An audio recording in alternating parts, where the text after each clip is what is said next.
This episode, I want to talk about a book that I've mentioned several times before on the show, at least referencing parts of it at different times, and that's Dreamtime, Concerning the Boundary Between Wilderness and Civilization by Hans Peter Duerr.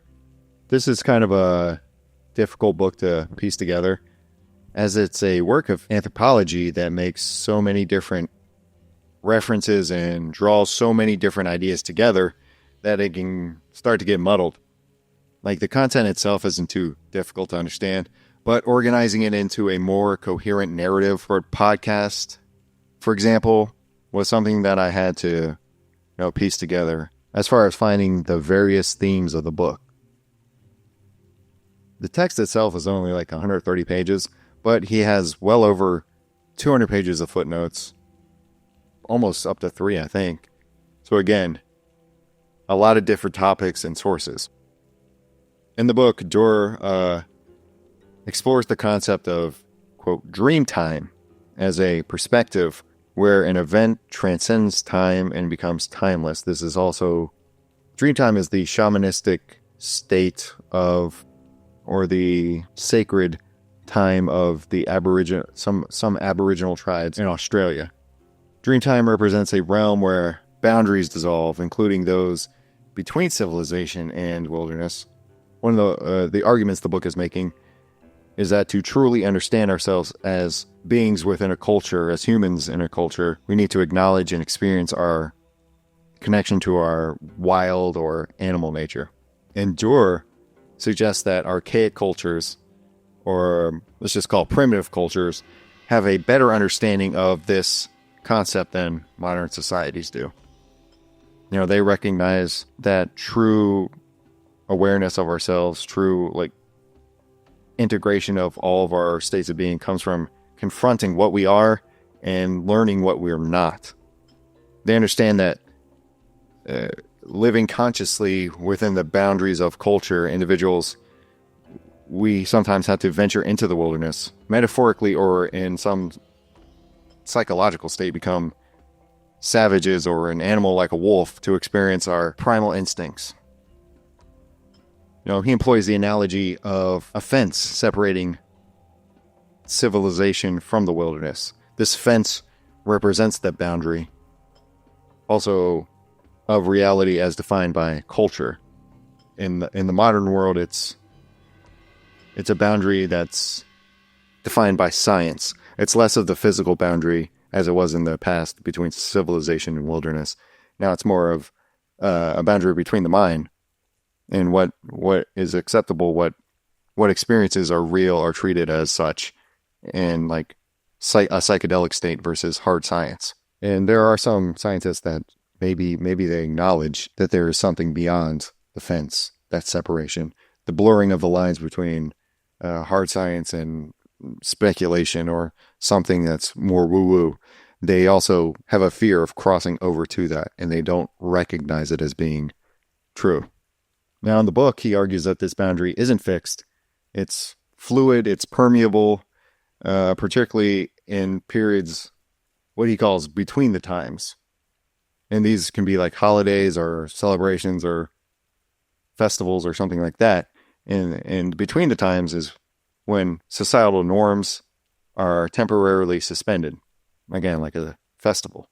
And the book examines how the boundary has shifted over time, leading to the demonization and suppression of practices and other beliefs associated with the wilderness, especially the beliefs that happen to greatly involve women, such as the whole witch trial situation of the past, and altered states of consciousness, whether that comes through drugs or, plant hallucinations, salves in the case of witches, or those who are called night women or later became condemned as witches, or this could be ecstatic dancing, or any altered state of consciousness gets suppressed in the modern era.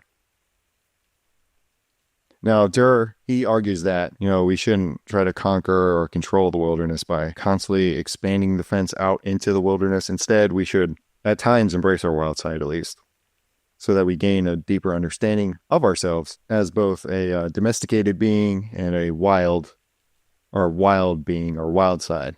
And this involves us recognizing that the magical animals of the wilderness, while not talking to us in a literal sense, they can represent a reality beyond our everyday perception. Duerr says that true knowledge lies in us acknowledging our interconnectedness with the natural world. And this requires us to confront the boundaries of our perception, and we have to also be open to experiencing things that challenge our conventional understanding of what it means to exist in reality. The boundary between civilization and wilderness isn't just a clear-cut separation between those two things. What Duerr's getting at kind of goes deeper here. There's also the boundary between ordinary consciousness and the dissolving of boundaries and inducing altered states of consciousness. There's the boundary between life and death, animal and human, ordinary time, and the concept of dreamtime. And the dreamtime is specific to the Aboriginal people, but the concept is being used here as what would be called sacred time, the sacred versus the profane, which gets talked about in a lot of Eliad's books. These boundaries represent the edges of societal norms and established order. And the edges become liminal spaces where different liminal figures exist. The boundary itself, again represented by the fence, it's not always as clear-cut as the fence example is, as far as being a clear delineation between civilization and wilderness. Even then, just outside of the fence isn't quite wilderness, and you'd have to go further. This is a transitory space, an access point to alternative realities and modes of knowledge. So there's the example of the Hagazusa.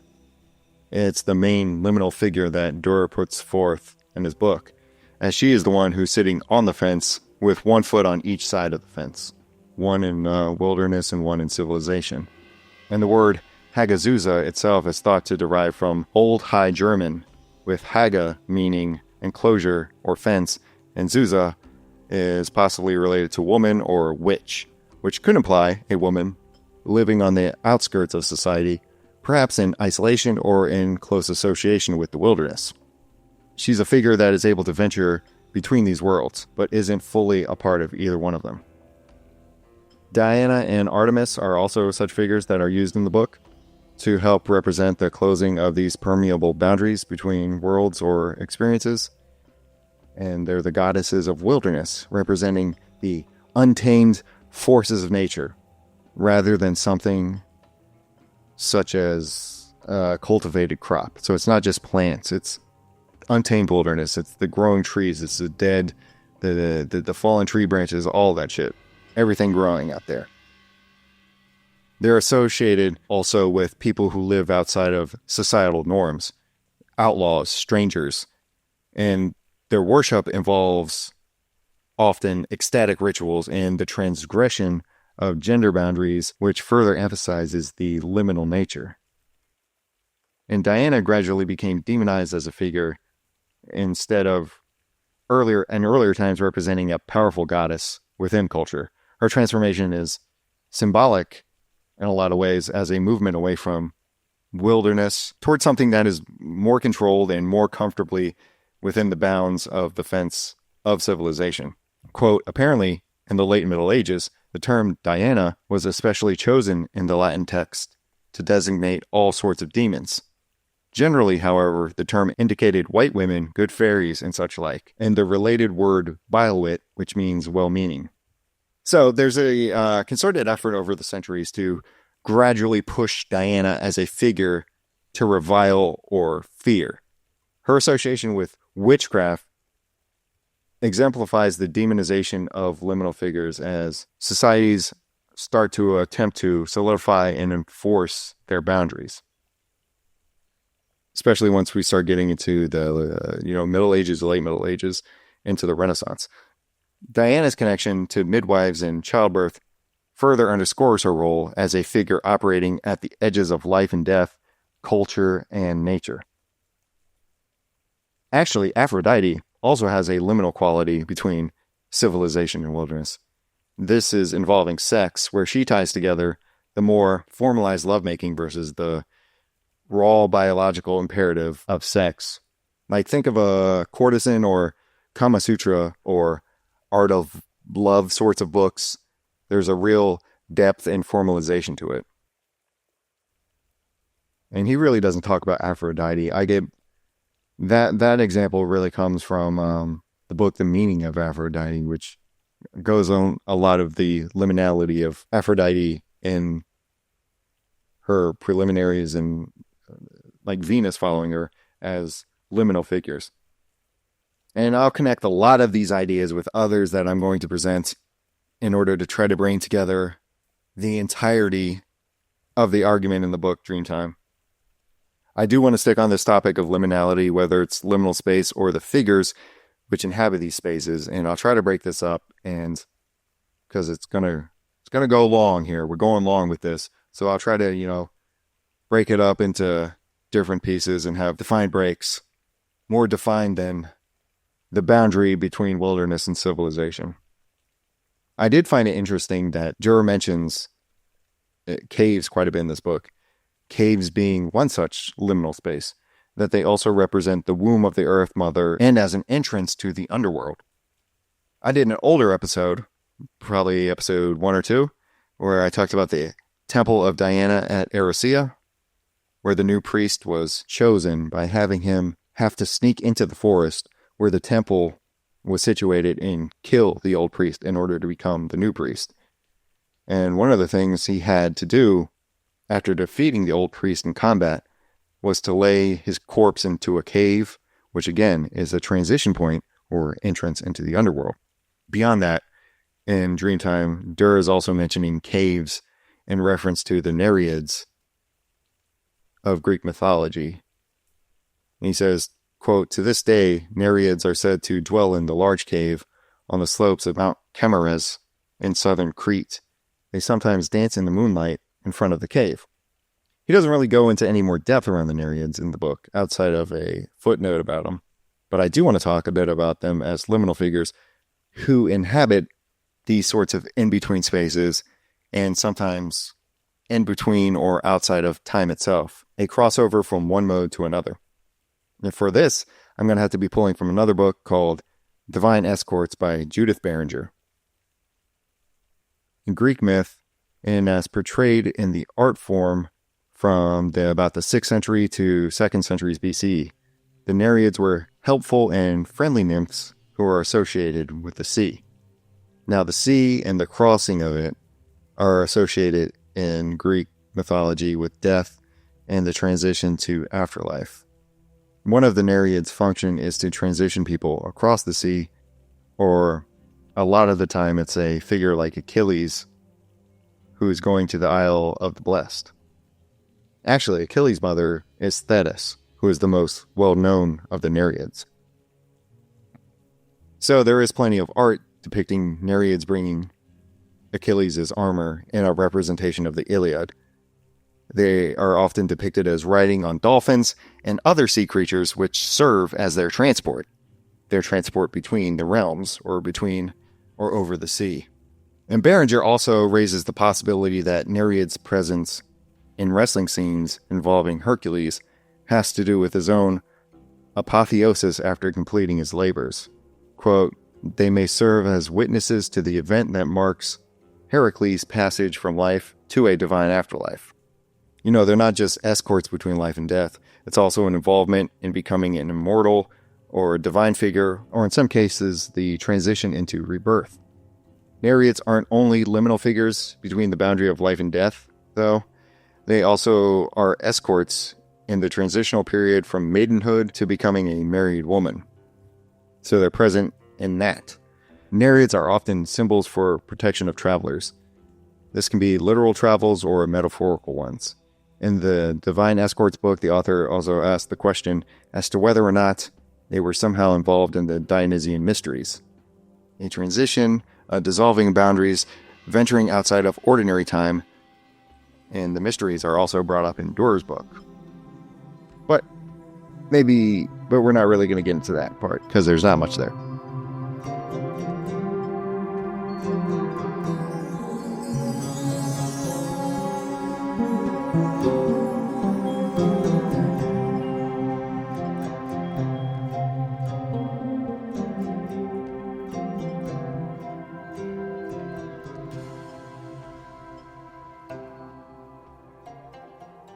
The Artemis and Diana aspect of the book is used to show how each of them were brought under control from wild nature to being safely suppressed and eventually forgotten in Western civilization. Forgotten in the sense that these cults, wild women, and night flights are no longer accepted parts of culture. So, in ancient and going into medieval times, it was a part of the fabric of what is acceptable, right? Then it became something to be feared. Then it became so thoroughly dominated that it's now like a footnote of history or something that is seen to be laughable. Let's now get into the history of night travelers, witches' flight, their use of plant salves, and the eventual suppression of these behaviors and beliefs by the church, even while they simultaneously downplayed the role of hallucinogenic salves.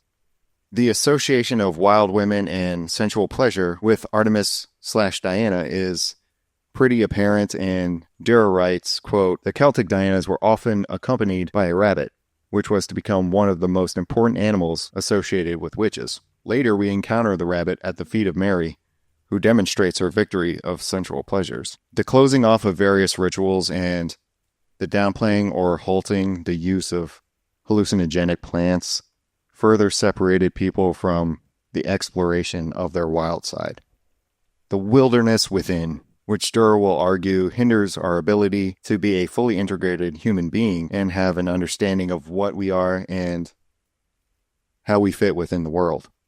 This was lost to people gradually as the fence line solidified and the wilderness was pushed farther away from the day-to-day existence of society. He writes, "In the course of time, knowledge became lost that, outside of time, the boundaries dissolved between the living and the dead, between those in the mountain and those walking in the sun, between wilderness and civilization. With knowledge gone, the experience itself also faded. The last of the night travelers might still have been aware of the fact that they flew away with Frau Holt, or went to the mountain with Domina Venus, but why it was that they were doing this, they became less and less aware. Increasingly, rather than being the actors, it happened to them. Eventually, people simply ran the risk that some ghostly throng carried them along from the fields and the streets at the time of the night, transporting them with great speed to the regions far away. So these people gradually became disconnected from the ritual aspect of these experiences and altered states of consciousness. Maybe they had like vivid dreams, or they even used some of the hallucinogenic salve still, but there was no meaning to it. The boundary dissolved, but there was no actual sacred knowledge or useful experience being gained from it. Seems like watching some blockbuster movie that looks great and, it can be interesting, but it's absolutely forgettable in every other way. That's more of my modern interpretation of what's going on. And let's talk about women and their role as boundary transgressors in both the early Diana cults through their being labeled and persecuted as witches. Now, the book describes women who journeyed at night, often rubbing themselves with the salves prepared from plants, which induced stupors and allowed their souls to flee into the wilderness.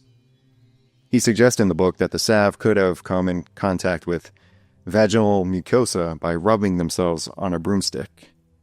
Maybe that never actually happened, but women humping a broomstick to make themselves trip and fly around is pretty fucking funny. So I choose to believe it, and will probably repeat it as if it is fact moving forward here on out in life.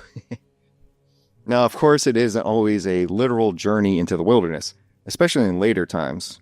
Duerr tells the story of a guy who observed a witch taking flight. Like, she rubs herself with some type of hallucinogenic salve and basically just writhed on the floor for a few hours as he watched her do all this through a keyhole. Of course, when she came back, she told the story of her flying through the air and through the forest and doing all sorts of other shit. However, in ancient times, there were actual rituals involving groups of women which would take place in the wilderness, or maybe a temple or some type of liminal space representing an opening into another realm. These could be initiation rites or some sort of religious celebration, or maybe an offshoot of a festival. The later journeys into the wilderness, or reports of witches flying through the wilderness, have a remarkable amount of overlap with the ancient writings on what happened with these Artemis celebrations involving women. Duerr writes about one: with their hair down and their peplos ungirdled, the Laconian Artemis Caryatids and her tree nymph, the Caryatids, swarmed and raged through the wilderness, uttering wild cries, especially of those days of the year when the fetters of the trees were removed and the women were given liberty to perform their ecstatic dances. Further example, involving Artemis, he writes, the dances of Artemis Althea, and more particularly those of Artemis Corothalia, were notorious in classical antiquity. During these events, ecstatic women tied on artificial phalli, and, as an embarrassed 19th century scholar wrote, the performance was, quote, probably not very modest. And of course, there's the initiation angle as well. The initiatory rites, where he goes, Duerr says, particularly during ancient times, such events appear to have been initiation rites for women. On the east coast of Attica, the virgins of Artemis, called Arctoi, or she-bears, danced in saffron-colored robes, and in earlier times most certainly in bearskins, during the Brauronia festivities in order to turn them into bears. This particular Artemis was reputed to cause madness, but she also cured it. There's a lot of sexuality involved in these sorts of gatherings, too. There's a goddess named Merkham, who's a variant of Artemis, of that Artemis sort of deity. And in the Karakoram mountain region that spans modern India, Pakistan, and China, the Feast of Merkham involved a male priest who, quote, carries out a wild dance, during which he's allowed to take sexual liberties with the women present, but is also mistreated by them. The other ones seem to be much more female-only affairs, even involving other gods besides Artemis, like Pan, for example. The Grotto of Pan, at least in some places, was around the Temple of Diana. At Ephesus, it was behind the temple in the sacred forest. Duerr writes, in Greece apparently there were rituals at one time, during which women had intercourse with Pan. Plate 26 shows how a girl with goat's feet introduces the stone phallus of a statue of Pan into her from the back, holding on to one of his horns while doing so. And yes, there is a drawing of a woman doing herself on a statue in the notes section of this book. So, hoes were out there wilding. These journeys, reminiscent of the concept of between the times, involve a temporary suspension of societal norms and a transgression of the boundary between the mundane and the sacred.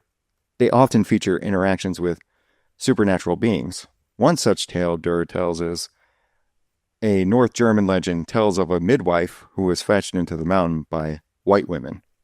There, she was able to rub a little elf's salve under her eyes. After returning to the realm of mortals, the ointment made it possible for her to see the inhabitants of the lower world. Before the widespread persecution of witches, rural communities were familiar with women who used plant-based salves to induce these altered states of consciousness, allowing their souls to journey into the wilderness. These journeys, or flights, were understood within the context of these communities as a way to interact with other realms and to gain knowledge, sacred knowledge. These were common tales and were common among the cultures of Europe at the time. It's only later that they become demonized. Yes, because they were outside the power of the church. But I'm sure other centers of power weren't too pleased with these events, whether they be political or economic power brokers. In the early Middle Ages, it was still an accepted thing that happened. They denied that Diana was a goddess by that point in time. Also, the beings traveling through the wilderness were now seen as demons. It can no longer be women in your village doing it, flying with Diana. That would have meant that you acknowledge her as a goddess, and she's actually a false goddess by this point in time. And Duerr writes, quote, Diana was not exactly robbed of her existence, but what existence she was allowed was a pitifully meager one. Once a deity, she was now driven from her shrines and banished to a spectral realm, accessible only to a few wretched women who could participate in its rites merely in fantasy or illusion. This is still the case going into the 14th century, or in the 14th century. He gives the example in Milan, there are two women who are executed for their nighttime journeys into the wilderness.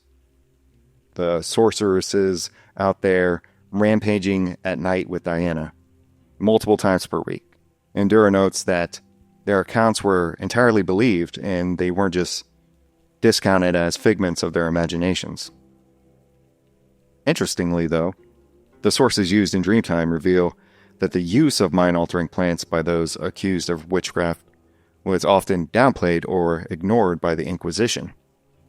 And why would the use of hallucinogens and salves be suppressed? Well, the suppression served to maintain the church's power by attributing experience derived from these plants to the devil.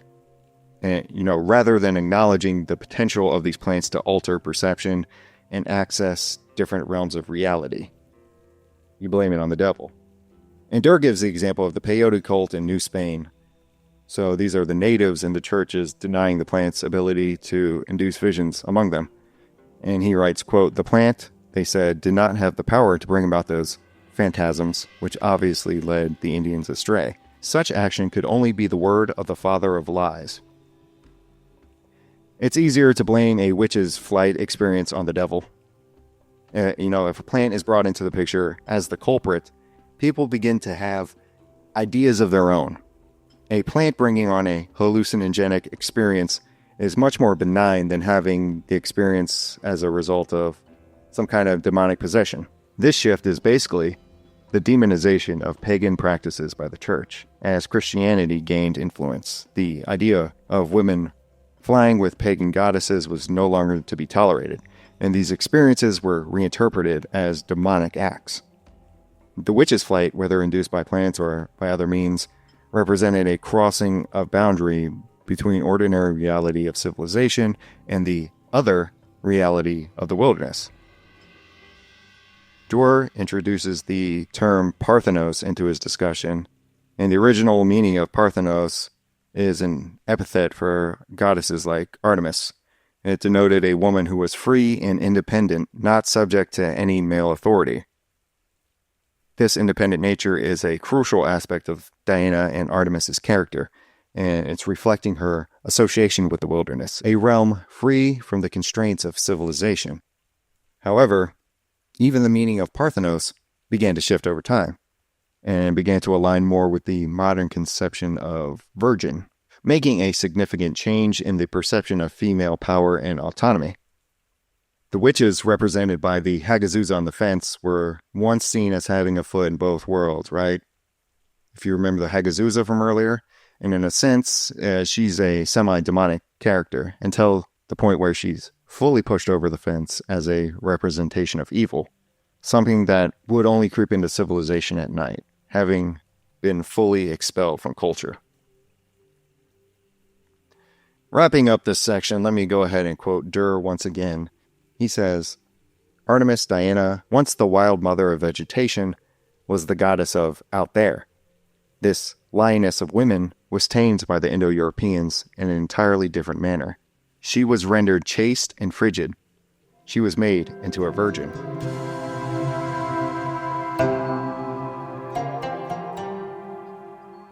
While so far I've been presenting the Artemis, Diana, and witches stories, this theme resonates with my broader discussion of Dreamtime, which highlights the importance of traversing that boundary between what one is and what one is not in order to achieve true self-awareness.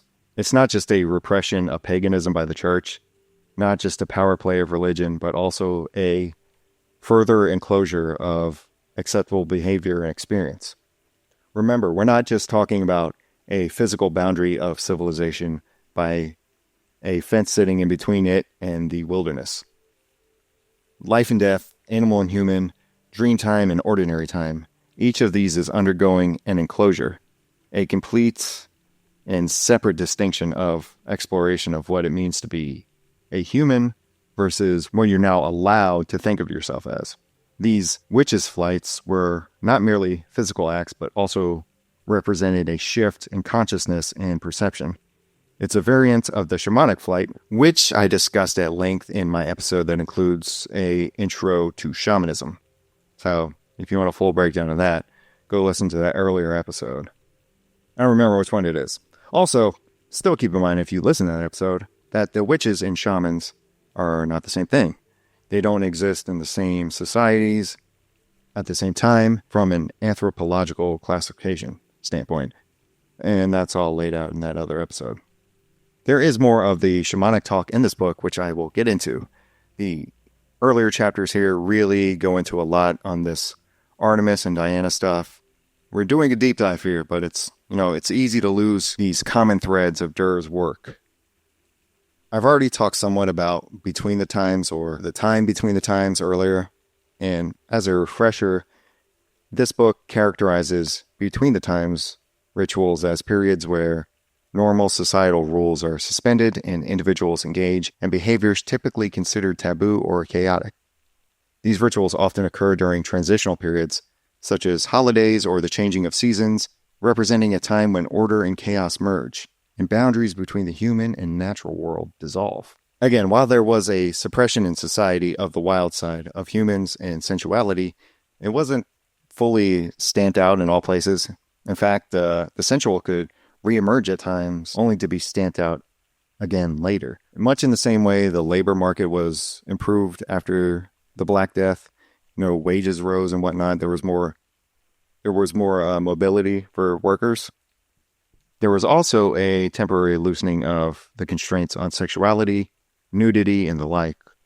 Also in the way women dressed. It wasn't just some giant pagan orgy, but a pushback in some places from the previous constraints of the early Middle Ages. It seems at least that people just wanted a bit more freedom, and for a time they had the leverage to actually pull it off. In some places, both sexes could use the local bathhouses together. Not necessarily in a sexual way, but it wasn't a puritanical environment anymore until the transition into the Renaissance began. Though, as Duerr writes, quote, many of them were rather brothels than institutions of cleanliness. The term reberin, someone who rubbed people down in the bathhouse, was synonymous with whore. It wasn't a long-lived phenomena, he continues. In 1387, Frankfurt am Main still had 39 bathhouses. Less than 150 years later, there were only 8. All areas of life were progressively limited and regimented. So, it wasn't an increasing repression throughout history in a straight, linear pattern. The sense of shame of the human body that was earlier instituted was freed up during this time. He writes, the sensuousness was not, however, merely childlike or naive. It was conscious and challenging. No wonder some observers characterized the fashions of the 14th century as aggressive, and it did not take over from an age of innocence. During the early Middle Ages, naked women symbolized submission, humiliation, and abasement. For the women of the New Age, décolleté represented rebellion in an epoch that is often considered to be merely the end of the preceding one. She was not naked, but bared, and entirely conscious of that. Her face was freer than ever before. Soon, however, only arrogance was seen in that face, hiding finally the lover of the devil. Both nudity and loosened hair have routinely been associated with wildness and demonic influence, not just in European society of the Middle Ages, but elsewhere too. Among the Raji, which are some people in India, I think, the witches dance naked with their hair down in the moonlight, but the women of the society never do. Having loosened hair is a loosened boundary. It can allow women in some cultures to contact other beings, or in places like Germany, it was believed that demons could assert control over women with their hair down in a natural state. You see, there are still these pockets where the boundary between wilderness and civilization is still permeable, even into the Middle Ages and into the Renaissance, past the Renaissance. The suppression wasn't really ever fully successful. Into the 20th century, there were still remote places in Europe that continued to engage in the sort of rituals that were indicative of the cults of Diana. Now, they were completely stripped of any of the same meaning, but the nudity, dancing, and sexualized nature were still existent. And Duerr writes, quote, such ecstatic dances are to this day called witches' dances in the Pyrenees. Women assumed postures of a dubious nature, as the ethnographer put it, and showed their vulva to the flax plants until the middle of the 19th century. Wendish girls used to dance naked in the fields singing the following ditty. Flax, flax hollow, grow up to my cunt, grow up to my tits, then stop.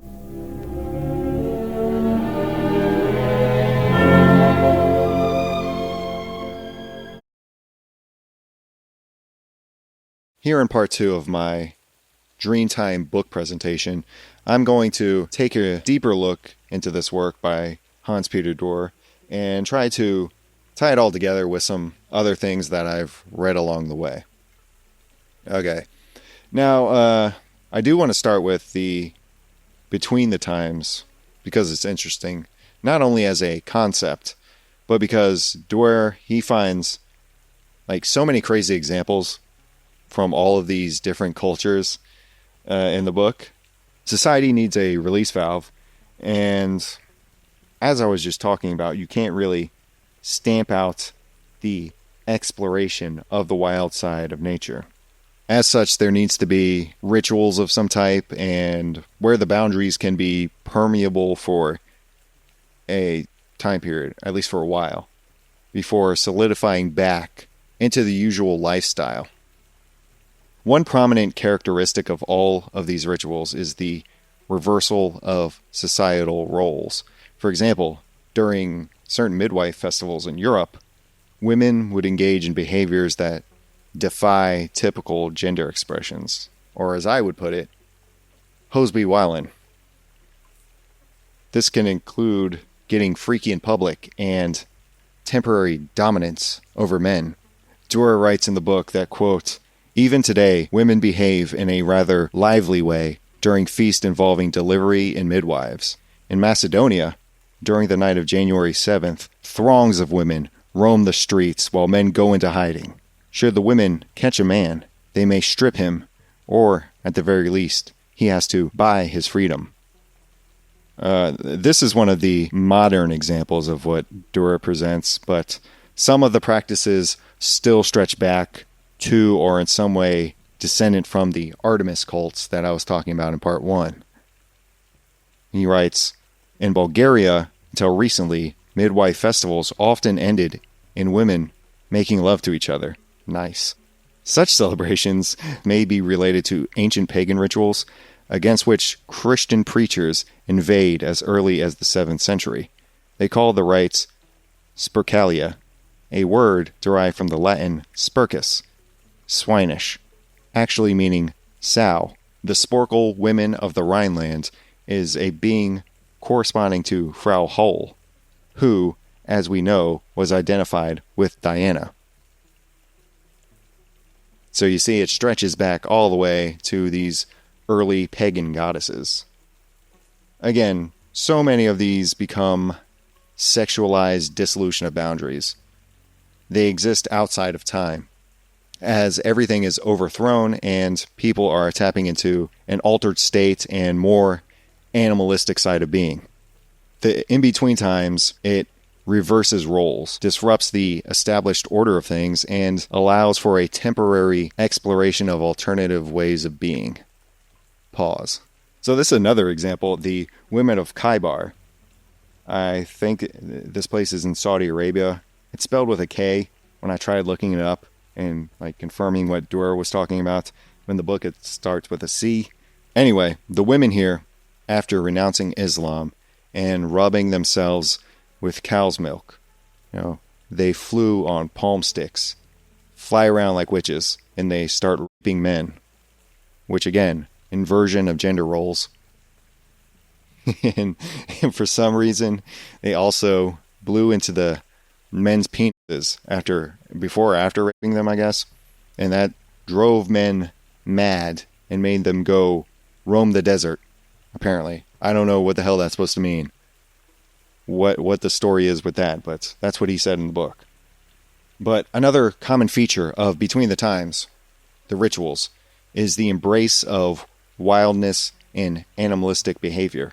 And participants in these events engage in frenzied dances, unrestrained sexual activity, or symbolic transformation into animals.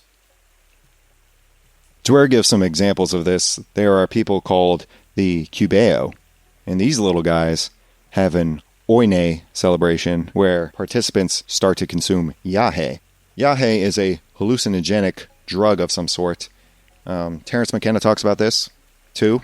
Again, bringing him up. He says that they use yahe to, quote, see the little people in his conversations. I guess Terence was talking to the Cubeos as well, or some other tribe in the region. But in Duerr's telling of it, the Cubeo destroy the walls of their homes during the Oine celebration, and they engage in unrestrained sexual activity. Hell yeah. I'm not sure this group gets gay with one another, but there are other tribes that do swing that way. And I'm not sure those people take any drugs. They're not on the hallucinogens, poppers, or coke, or nothing. They're just going at it. Likewise, the Tolai people of New Brittany, they have an initiation that involves sodomy, symbolizing a time when social norms are abandoned and humans behave, quote, like wild animals. And Duerr writes about them, he says, ordinary time had stopped and all the norms were violated. The young men were now in Mumbato, the Dreamtime, where humans behave like wild animals and men sleep with their sisters. The Tolai are just going too fucking far here, in my honest anthropological opinion. I'm all for getting between the times, but some of these boundaries need to be kept in place. Like, bro, just take some yahe and chill, okay? Duerr continues that no matter how great the differences between these groups of people, they were all united by the common theme that, outside of time, they lost their normal, everyday aspect and became beings of other reality of the beyond. Whether they turned into animals or hybrid creatures, or whether they reversed their social roles. They might roam bodily through the land or only in spirit, in ecstasy, with or without hallucinogenic drugs. From one point of view, these Between the Times rituals are chaotic and kind of crazy, but it's important to note that they're not random acts of revelry. They are purposeful actions designed to facilitate a connection to a deeper reality symbolized by Dreamtime, where individuals can experience their animal nature and gain knowledge inaccessible within the confines of ordinary society. The understanding of these rituals is rooted in the belief that experiencing the wilderness within oneself is necessary for individuals to fully comprehend their, quote, cultural nature. And stepping outside of the boundaries of civilization and tapping into the wilderness, either within or in actuality, and, confronting their primal instincts, people in these tribes can gain a more holistic understanding of themselves and their places within the world. Or, I suppose, people at large, not just in the tribes.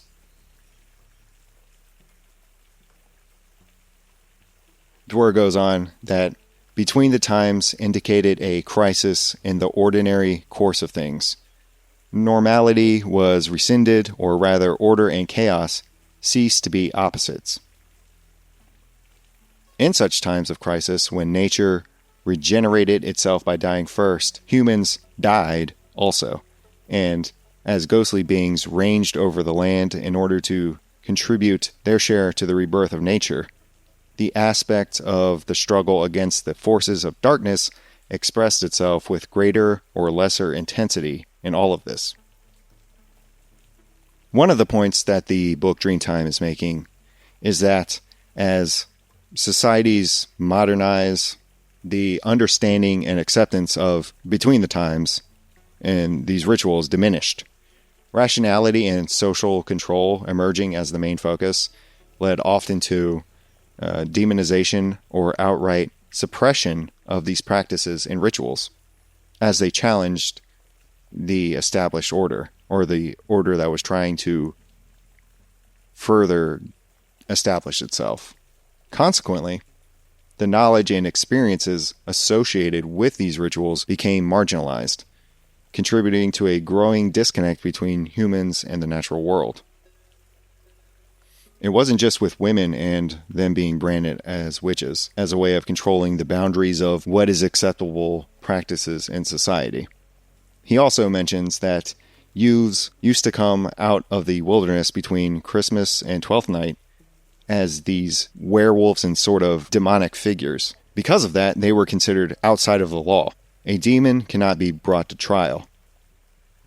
Even though they were causing chaos during this time frame between Christmas and Twelfth Night. However, this shifted over time, and they were then considered to be human criminals as time passed, and the power structure of that particular place solidified.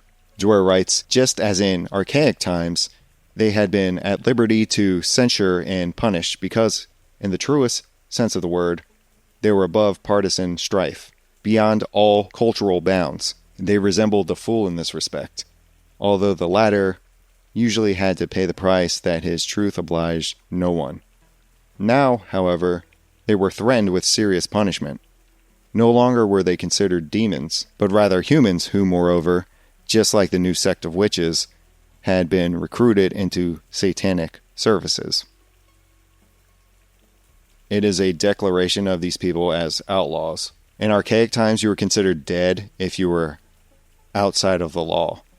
The wolf and bear embodied these dead people because they're part of the wilderness and outside of the community.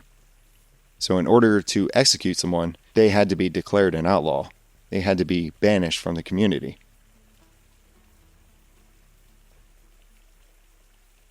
Humans cannot be demons or participate in these nightly journeys with Diana. The powers that be in a society have to demonize that which is demoniacal, or, quote, shoo the Hagazusa off of the fence, as Duerr puts it in this book.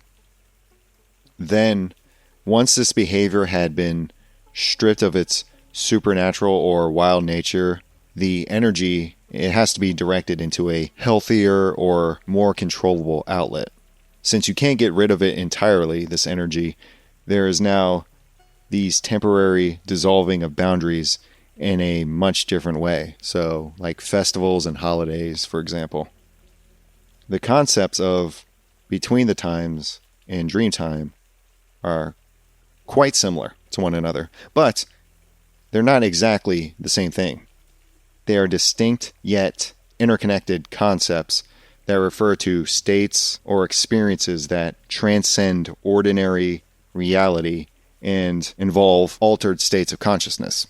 The Dreamtime concept is one that I've tackled in my Intro to Shamanism segment on another episode of the podcast and earlier in part 1 of this. But let's give a compact outline of what we're talking about exactly. Duerr describes Dreamtime as a timeless perspective of perception, where events are not bound by linear time, past, present, future. It is a state where something, quote, has always been happening, existing outside the conventional understanding of temporality.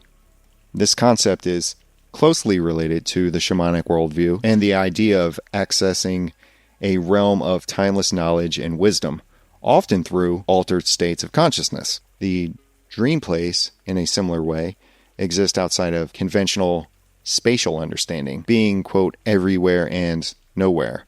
Now, between the times refers to liminal periods, such as festivals, holidays, or specific times of day, like noon and midnight, when societal norms are temporarily suspended and boundaries between wilderness and civilization become permeable, but for a limited time. These periods allow for a sanctioned transgression of the established order, enabling individuals to explore their wild side and engage in activities normally considered taboo. One of the commonalities between both of them, Dreamtime and Between the Times, are that they both are often associated with altered states of consciousness, either induced by hallucinogenic plants or through other practices like ritualistic dances and trance states. These altered states, they facilitate crossing boundaries, enabling individuals to experience the world outside of the confines of ordinary perception and societal norms, thus opening up possibilities for experiencing a broader range of reality. While altered states can enhance these experiences, they are not always explicitly necessary in the case of Between the Times, since the liminal nature of these periods creates an opening for unusual perceptions and behaviors. It's like a crack through time, so you don't need to punch through with a hallucinogen. So, for example, this could be something like the Persian Sakaya festival.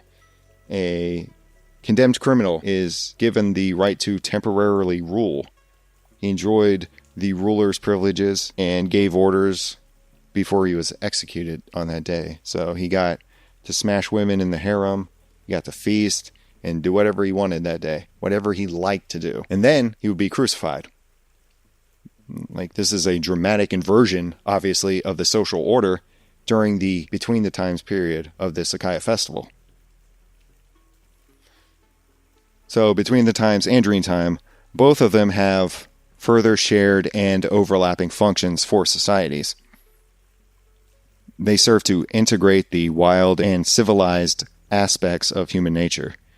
They offer a means of accessing a wider range of reality and gaining a deeper understanding of oneself and the world. Again, they represent moments of liminality and transgression that are essential for personal growth and societal renewal. They also connect to the idea of death and rebirth, symbolizing a temporary death of the ego and a reintegration into a more holistic state of being. While related, these two concepts, they differ in their relationship to time. That's really the main distinction between them, from what I see. Dreamtime exists outside of time altogether. It's representing that timeless perspective. And Between the Times, on the other hand, is situated within time, albeit as a break in or an interruption in the normal flow of time. These periods are temporary and cyclical, occurring within that specific time frame, while Dreamtime can be accessed in principle at any time through achieving the necessary state of consciousness to access it. So unlocking it, basically, or crossing over to it. Dreamtime isn't really tied to festivals or anything like that. The shaman is often the only one or one of the few within that society who can access the Dreamtime, whereas the dissolution of boundaries in the Between Times is accessible to all, or in some cases, like the hose running wild, to a certain segment of that society. Okay, let's go from there, from the Between Times and Dreamtime. Let's go into liminal spaces and figures in Duerr's Dreamtime. I think in part one, that was a while ago, but I think I already touched on, or talked about some of those figures, but let's go a little bit more into some other examples of what he's talking about here. So his book Dreamtime, it explores the significance of liminal spaces and figures such as Diana, which is the main one, Diana Artemis, in his analysis of cultural boundaries. In part one, I already covered the goddesses, the Hagazusa, I think, and I also included the Nereids as liminal figures, I believe. I specifically talked about the Nereids as liminal figures, or I guess in some cases those fully entrenched within Dreamtime and not the boundaries of it. Beyond that, I also got into the idea of sacred and liminal spaces such as caves and forest. I talked about the Nereids in terms of caves, again, but there are also others such as the cave on Crete, which Epimenides talks about, where individuals seek insight and connection to the divine, transcending ordinary time and space. And Duerr also notes that in later times, women also came to the cave, those who wanted to conceive or were close to giving birth, to perform rituals, possibly nocturnal torch dances of unknown content. These boundaries often are situated between wilderness and civilization, right? They represent the edges of societal norms and established order. They also serve as points of access to these other worlds or states of consciousness. Liminal spaces and figures existing on these boundaries, they challenge and disrupt these norms. They offer access to alternative realities and deeper self-knowledge. So, in this section, I want to cover some more of these spaces, and I guess I'll talk about the werewolf too, and that as another figure that is representative in the book. In general, the wilderness represents a liminal space existing outside of the control and order of civilization. It's a place where societal norms are suspended and where encounters with the supernatural are possible. But one such liminal space that we often don't think about is the crossroad as a point of intersection between different realms. The tree is also one that I'm going to get into a little bit, but that also represents a connection between the high and lower worlds, or the navel of the earth. But let's go into the crossroads. And the crossroads are a placeless place, an entrance or at least a viewpoint into the Dreamtime. Duerr notes of a legendary significance of the place. That, quote, anybody who went to the crossroads on New Year's Eve saw the heavens open and learned what the new year had in store for him. So go find yourself some crossroads next New Year's Eve and you'll be able to see the future. I don't think I forgot to do that this year. Silly me. But the crossroads were also another place where the goddess Diana could be encountered. She's a common occurrence in this book. Not only her, but it was said that ghosts also preferred such placeless places. So if you want to go ghost hunting, it's not just about a haunted house. You go to a crossroad. Which, the similarities between the European folklore, the Aussie Aboriginal Dreamtime, and shamanic or the psychedelic notion from tribes, that beings you encounter in these realms are ancestors, like the connection between all these is fucking crazy to me. There are differences for sure between them all, but that's interesting to me. That's one of the reasons why I like this book, because it really helps me solidify a lot of things that I've been thinking about and researching over the past, I don't know, probably year and a half, certainly longer in this podcast. But he says on Diana, specifically, that, quote, because of her preference for crossroads, she was also called Trivia.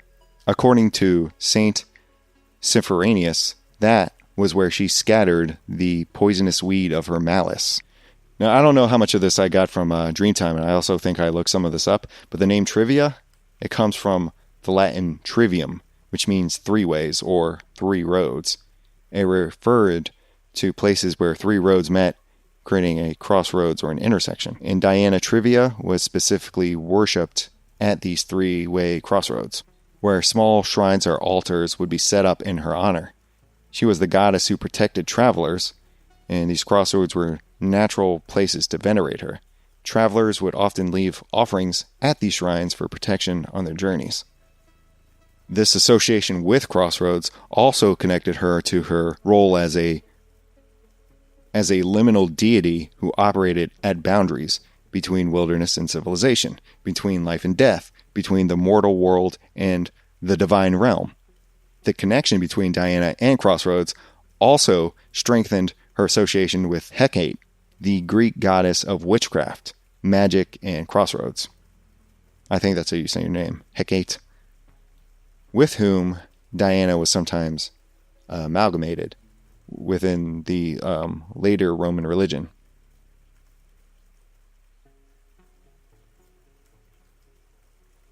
So from crossroads, let's go to trees. Now, trees on an individual level and also in terms of forest were liminal spaces. However, they tend to serve as gateways to other realms of existence. Trees held significant symbolic and practical roles both in rituals and mythology, serving as representations of the interconnectedness between humans and the natural world. Artemis and Diana were again often associated with untamed forest and wild growth, symbolizing the life-giving power of nature and the cyclical nature of birth, death, and regeneration. Trees were also symbolic of fertility. I guess more broadly, the divine feminine also. No pun intended. I'm using broad in a different context here. Not as like you broads. Okay? The different liminal spaces can be considered, in some cases at least, the places of origin. Maybe once entrance to the other worlds are accessed, or if we put everything under the umbrella of Dreamtime. Duerr writes about this, that there is no sin at the place of origin, where there are no longer any norms, no norms that can be violated. Knowledge of the place of origin means dissolution of the separation of things from each other. Beyond just being symbols, trees, they were connections to different realms, depending on which society's mythos you're talking about. Trees are the axis mundi, particularly those with roots reaching into the underworld and branches that reach into the sky. They were seen as axis mundi because they are connecting the different realms of existence. You can see this concept, for example, in the description of the, quote, tree of the world in Teutonic mythology, which a female magician climbs to reach 9 distinct worlds. Duerr, he talks about the yew tree, mentioning that it is associated with Odin's journey to the world beyond. He says that a lot of researchers no longer consider the ash tree to be the tree of the world, but the yew tree instead. He says that the yew is an evergreen, giving off taxine on warm days, an alkaloid capable of producing a hallucinogenic effect.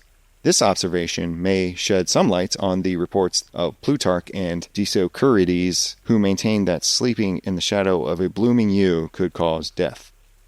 I've been searching for any mention, anywhere, for taxine being hallucinogenic. Duerr says it, though he put that word in inverted commas when he wrote it. I haven't found anything other than taxine having the ability to make you sick as hell and die in extreme cases. I also haven't found any cases of that happening, like who nowadays is sleeping under yew trees or consuming the alkaloid off of a tree on warm days. But I guess it's, technically possible. I wanted to know if it made you trip and if anybody had been getting loaded off of this stuff and what sort of visions it produced. I did find books on Amazon about the yew tree specifically, so maybe those books have the information, but online there's nothing. And I asked AI about it. They couldn't find anything. I searched for it myself. So I guess it's not widely available information on the internet. But I'm trying to find these new access points to different realms. If a tree is a connection to different realms, perhaps it got that reputation because it made people high and gave them trippy visuals. They got on that taxine. It didn't kill them, or they found a way to synthesize it into something that's actually hallucinogenic and makes them go on trips. He did mention that the nut of the cedar tree was representative of the pineal gland by some people. I forget who. And that it was also supposed to help eliminate the separating walls between individuals, the dissolution of boundaries. Which, I don't know, the cedar nut as being the pineal gland, I thought that was something else. I thought it was like I don't remember. Anyways, let's move on. There's also the juniper bush, which was seen as an entranceway into other worlds. The Yunnan people considered it to be the axis mundi, the connection between worlds. And Duerr says that the juniper can lead to loss of consciousness and a reduction in sight. Another thing that I couldn't substantiate from this book. As such, I'm not sure what the hell juniper does or doesn't do. I get conflicting reports here. But trees weren't only portals to other worlds. Sometimes they were sites for rituals or where you'd meet supernatural beings. In Old English ballads by Thomas the Rhymer. That's such a sick name. Goddamn. There was something called the Eldon tree, which may just be mythical because they don't know, historians don't know, researchers don't know what species of tree it's supposed to be referring to, the Eldon tree. Plus, Thomas the Rhymer, sick name, that just sounds like some mongoloid. It's likely that he made that shit up, the Eldon tree. Anyway, Duerr says that in one of Thomas's ballads, quote, the Queen of Elves, wearing a green dress, allows herself to be kissed under the Eldon tree, to the consternation of her somewhat surprised suitor. She then tells him that he has to go with her and serve her for 7 years. He also suggests that in these old English ballads and myths that sex is often just reduced to a kiss. That's another theme in the book Dreamtime. These liminal figures or supernatural beings will have sex with people, but there's always some cost. There's always some catch. You know, just like in real life when some bitch might give you herpes, these supernatural beings, or they get attached to you, or are they trying to make you a baby daddy, these supernatural beings all want something. He writes, quote, we mentioned briefly that the seducer, or the one being secluded, if you will, met the fairy under a tree, a imp tree, and that a tree usually grew at the entrance to the womb of the Earth Mother. End quote. The connections between trees, fertility, the axis mundi, the beings that inhabit these liminal spaces. You could also pay toll just by eating their food. Like with the elves, you eat their food, they control you. And he cites the Tannhauser poem about Venus Mountain as an example. A little ditty that goes like this. The most beautiful of women handed him the beaker. His heart and mind shuddered with sweet horror. He emptied it to the last drop. Then, the dwarf said at the door, now you belong to us, for this is Venus Mountain. So we have other beings, the Holdren or the Nordic Skogsfru. And if you fuck them, that was punishable by death, up to the 17th century, in fact. In the latter's case. It is also said that their backs are, quote, as hollow as baking troughs. But from the front side, they're supposed to be alluring. They seduce you, I guess, and once you're smashing, you realize that they're completely hollow, like a rotted tree or something like that. Or in the case of Venus or demons, if you fuck them, or the devil himself, their genitals were cold, as reported in a lot of these cases. Duerr writes, the coldness of the demonic penis is better known. There was all cold and frost. A Verena Hornung confessed in 1632 about her copulation with a devil named Holderlin. So, Verena Hornung was getting smashed in Germany in 1632 by a devil. Crazy times. And lots of stories about devils and demons. They don't seem to derive pleasure from these encounters. One funny example in the book is a report of a devil having sex with some old woman and saying that he, quote, did not really care for it and wanted to look for a younger one. Ah, man. This shit's so funny. Because you just think about all these old times and you know, you have a more proper, you're taught a more proper form of history where all these examples of people getting f***ed by demons and devils saying that they want younger bitches, you know, that doesn't pop up in your history class very often unless you get more a detailed university. So reading these examples just always makes me fucking chuckle, and I always remember them because those are the things that stand out to my idiotic brain. A lot of these creatures are representative of the wilderness, and the wilderness itself is symbolic of fertility. And lots of between the time rituals are sexually charged. as well, as we've covered.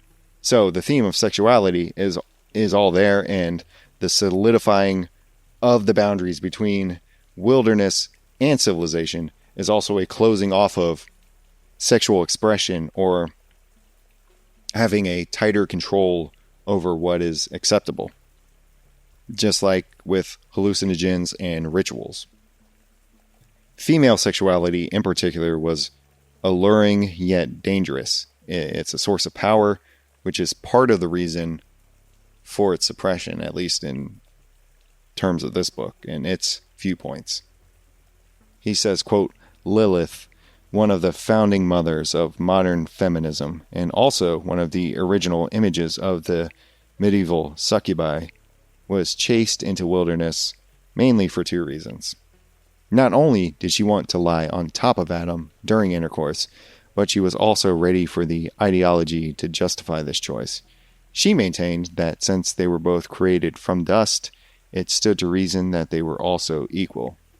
That's wild. That's crazy.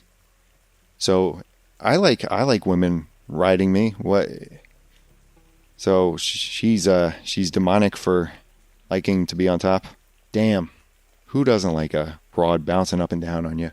Civilization's attempt to create rigid categories, sane, mad, civilized, wild, real, unreal, is being treated here in Dreamtime as an illusion that suppresses a deeper, more fluid reality. So we have something like the fig. It's another connection to the fertility aspect of, and also liminal beings.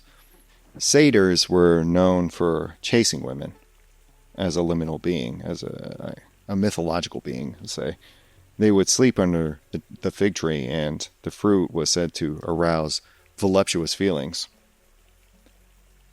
Quote, the word psychon, fig, was a euphemism for vagina in ancient Greece, and psychazo meant to touch a woman in a lewd manner. I be on that psychazo, and I love psychon. The sycamore tree, moving on, continuing our journey into trees, near Knossos on the riverbank is where Zeus and Hera are said to have had sex. Then the populace around there would ritualistically, after that, reenact this event on a yearly basis as another between-the-times festivity. Duerr says, quote, increasingly the forests were cleared, the fence of civilization penetrated further and further into the wilderness, and with it, these ladders to the other world vanished. Trees were also associated with transformation and knowledge. The book talks about how initiates in some cultures were required to venture into the wilderness and symbolically become, quote, wild, like werewolves, to gain knowledge and understanding. Duerr writes that archaic people knew, quote, that one had to leave the world, that one could become tame only if before one had been wild. That one could only live in the true sense of the word if one had proved one's willingness to die. But the venture into the wilderness was a confrontation with death. By stepping outside of the boundaries of civilization, one had to confront their wild side, die symbolically in order to integrate and live consciously within civilization once they return. He says, death, however, is not an experience, but the boundary of all experience. One can only live consciously when being conscious of life's limits. Trees were symbolizing the shedding of one's old self and the emergence of a new, more enlightened being, one that has gone through the transformation and can now be civilized properly. Knowledge awaits the one who has returned from the wilderness.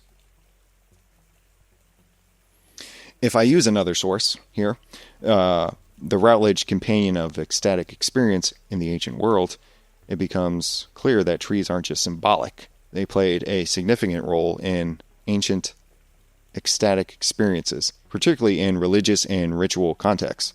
Also, the trees themselves were considered sacred and animate, beyond being just portals to other worlds. So there was a communion with the divine. Some cultures believed that trees were animate and were a conduit for communicating with deities. The trees were used for prophetic consultation. Ritual participants in an altered state of consciousness might consult trees for prophetic insight, interpreting the rustling of leaves, for example, as answers to their questions. There were also tree nymphs, another mythological figures.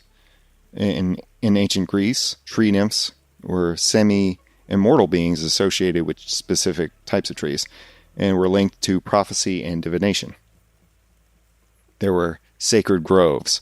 There were nymphs called Alceids, just like the Nereids, but the Alceids were nymphs of sacred groves. And the sacred grove is much like the religion at Erosia in that one episode I did a long time ago about the choosing of the priest and the battle between the convict and the old priest in order to, choose a new one and sacrifice him. That took place in a sacred grove at the lake of Diana's Mirror. So there's that connection too. Tree shaking. So if you vigorously pull or shake trees, that might have been part of rituals intended to induce altered states of consciousness somehow. The resulting rustling of leaves could be interpreted as language understood by the shamanic practitioner. Also, harvesting psychoactive substances. Some interpretations of tree pulling scenes suggest figures were gathering psychoactive substances from trees, which they would then consume to enter that ecstatic state, like taxine, whether that does it or not. Still, the jury is out on that until I find clear information. And the Routledge Companion gives, throughout the book, because it's made up of different essays and papers, I guess, the examples of trees in late Bronze Age Crete. There are gold signet rings that depict scenes of a tree cult, where humans interact with trees through offerings, dances, and gestures. Some scenes also show figures clasping and shaking trees again, potentially indicating that prophetic consultation. In Mycenae, the goddess Ishtar prepares a love potion called Asiyatar, whose intense perfume was intended to put the monster Hedamu in a daze using trees. So I guess she created a synthesis of some sort of compound from the tree and put that motherfucker to sleep. And there's a bunch of other examples, but I don't really want to read them all. So I've covered the liminal and sacred spaces, and now we can talk about both the werewolf and the shaman. Let's move on from trees. These two figures who can actually dissolve various boundaries and enter Dreamtime. Werewolves are persons who are able to dissolve within themselves the boundary between civilization and wilderness. They inhabit their wild side and can step across the fence by transforming into their wolves' nature. Werewolves are people who can look their animal nature in the eye, something usually kept under lock and key in their culture, and in this way can develop a consciousness of their cultural nature. This aligns with the book Dreamtime's broader argument that experiencing one's animal nature is essential to understanding the cultural identity. The werewolf is connected to the outlaw. As I said, being an outlaw was considered to be dead. The wolves and the bears were considered that. The law is closely tied to the concept of animal nature and wilderness. The symbolic death of the person who stands outside of the law represents a transition from the civilized world to the untamed wilderness. Before someone could be executed, they had to be declared an outlaw. They had to be banished. And that signified a loss of their rights and protections under the law. So, as the fence posts of civilization were erected, those who were previously allowed to cross the boundaries of human and animal nature, or those who ventured into Dreamtime, were now considered to be outlaws. And outlaws and strangers, as I mentioned in part 1, I think, were under the protection of the goddess Diana. They lived outside of the social order. Well, now the social order has even banished Artemis and Diana from civilization at this later time period. So living outside of the boundaries or even crossing over to gain insights and knowledge is now extremely dangerous and can lead to execution because you're venturing outside the bounds, you're becoming an outlaw, and outlaws are dead and have no rights. As an example of the werewolf that Duerr gives in the book is honestly just some poor bastard. I mean, it's funny because it happened 400 or 500 years ago at this point, so who cares? And this guy, he lives outside of the bounds of society. I guess he's basically like a modern homeless person. In the 16th century, some peasants caught a, quote, werewolf, this guy, and took him to the Duke of Königsberg. Basically, an unkempt guy who was in tattered clothes and allegedly resembled a wolf more than a man. So a hairy, dirty, filthy man who was in tattered rags in the 16th century. And this is Duerr's account of what followed his capture. Quote, "Thereupon some people, even more foolish than the wretched man, hacked off his arms and legs to see if this was so. When they found out it was not the case, they took him to a physician so he could be cured, but he died a few days later." Goddamn. Oops, I guess we were wrong about that. The mob of people throughout history. It didn't even have to be state executions. The mob could be rallied to take care of business and buy into the myth of the werewolf and only realize later that, oh, it's just a guy. It's just a filthy homeless guy who we hacked off his arms and legs. And another little tidbit from this book about were animals before we transition to shamans, that according to a survey in the 70s of university students from 10 West African countries, 72% of those students believed that humans could change into were animals. So put that in your pipe and smoke it. Now we can wrap up things here by bringing shamans into the picture. We've covered shamans sort of extensively so far on the Stunted Shamanism program, at least given the intro to shamanism, as well as some other, I guess you could relate Plotinus in my coverage of his philosophy in there as well, and some other episodes. But in Dreamtime, shamans are portrayed as pivotal figures who bridge the gap between the ordinary and the extraordinary. They act as intermediaries between the human and spirit worlds. They're the ones who have embraced their animal nature and can navigate the wilderness to gain knowledge and understanding. Terence McKenna talks about the shaman like this. I might as well bring him up again, since his book list is where I found Duerr's Dreamtime in the first place. And Terence is a good old standby on this program. I got to do a full episode on him at some point.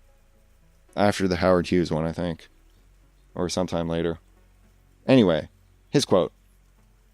"But a shaman is not an ordinary person. A shaman is a superhuman person who has the power of animal allies behind them. And they can go up and down in these elevators that move between levels. And they can therefore recover lost souls. See social hanky-panky, theft and adultery.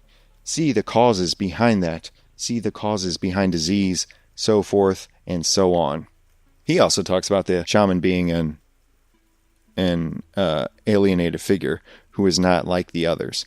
McKenna says that the alienation is simply individualism in the context of cultures that don't value individualism. So more tribal, communalistic societies don't really value individuals. So those people who are different in any ways, like Holger Kalwait says, or Michael Harner says in their books on shamanism, these are individuals who have something a little bit different or off about them, and they get, set aside and pushed out and used for certain things within society, like the contact between the worlds. So shamans are mediators and boundary crossers. They stand between civilization and wilderness. They're tasked with overcoming the divide between the two. This involves traversing the fence that separates the cultural from wild, a concept related to the earlier points about when I was talking about entrances to other worlds. They also experience the wild aspect. A true shaman is one who has experienced their wild side their animal aspect, gaining awareness of what it means to be human by understanding what one is not. This aligns with the idea that experiencing the wilderness is essential for self-discovery and challenging cultural norms. I think this is a quote from Duerr. I guess I didn't write it down, but I'll read it. As such, what actually takes place is not that the shaman turns into an animal, but rather that he now experiences his wild and animal aspect. Not until this happens will he be a true shaman, for he cannot know his human side until he also becomes aware of what it is not. To put it differently, he needs to become estranged from it to have seen it, that is, to have seen it from the outside. After experiencing that, he is no longer what he once was. The shaman also facilitates transformation. It's a lifting of boundaries, enabling the dissolution of barriers developed during civilization and individuation. They guide others to recognize a range of reality often forbidden by the culture itself. The shamans engage with spirits, some to promote fertility. For example, a shaman in the book penetrates the uterus of the earth and has intercourse with female animals to balance matters in the world and increase fertility in the tribe. In Dreamtime, the book, they reference the actual Aboriginal Dreamtime of Australia, the clever men who climb trees to their Dreamtime camp, and medicine men who ride through the air on snakes after they adjust. This illustrates the shaman's connection to altered states and dream journeys, and also being off on snakes and whatnot. The book suggests that shamans possess insights into the interconnectedness of all things, challenging the limitations of conventional knowledge and cultural norms. Their practices often involve the altered states of consciousness, achieved through a variety of means, to perceive realities beyond the ordinary. By embracing both the human and animal natures, shamans gain a comprehensive understanding of themselves and of the world, enabling them to guide others toward enlightenment and transformation. And that appears to be the end of everything I have on Dreamtime, or at least that I wrote down. And quite frankly, I think that's enough for one day. We're quite a bit into this one with parts 1 and 2. Well, that should be over an hour.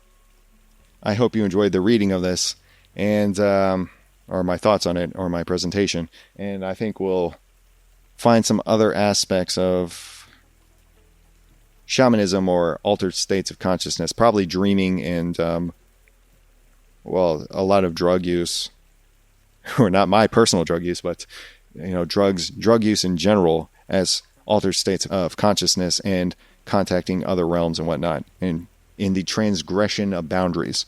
But until then, that's all for today.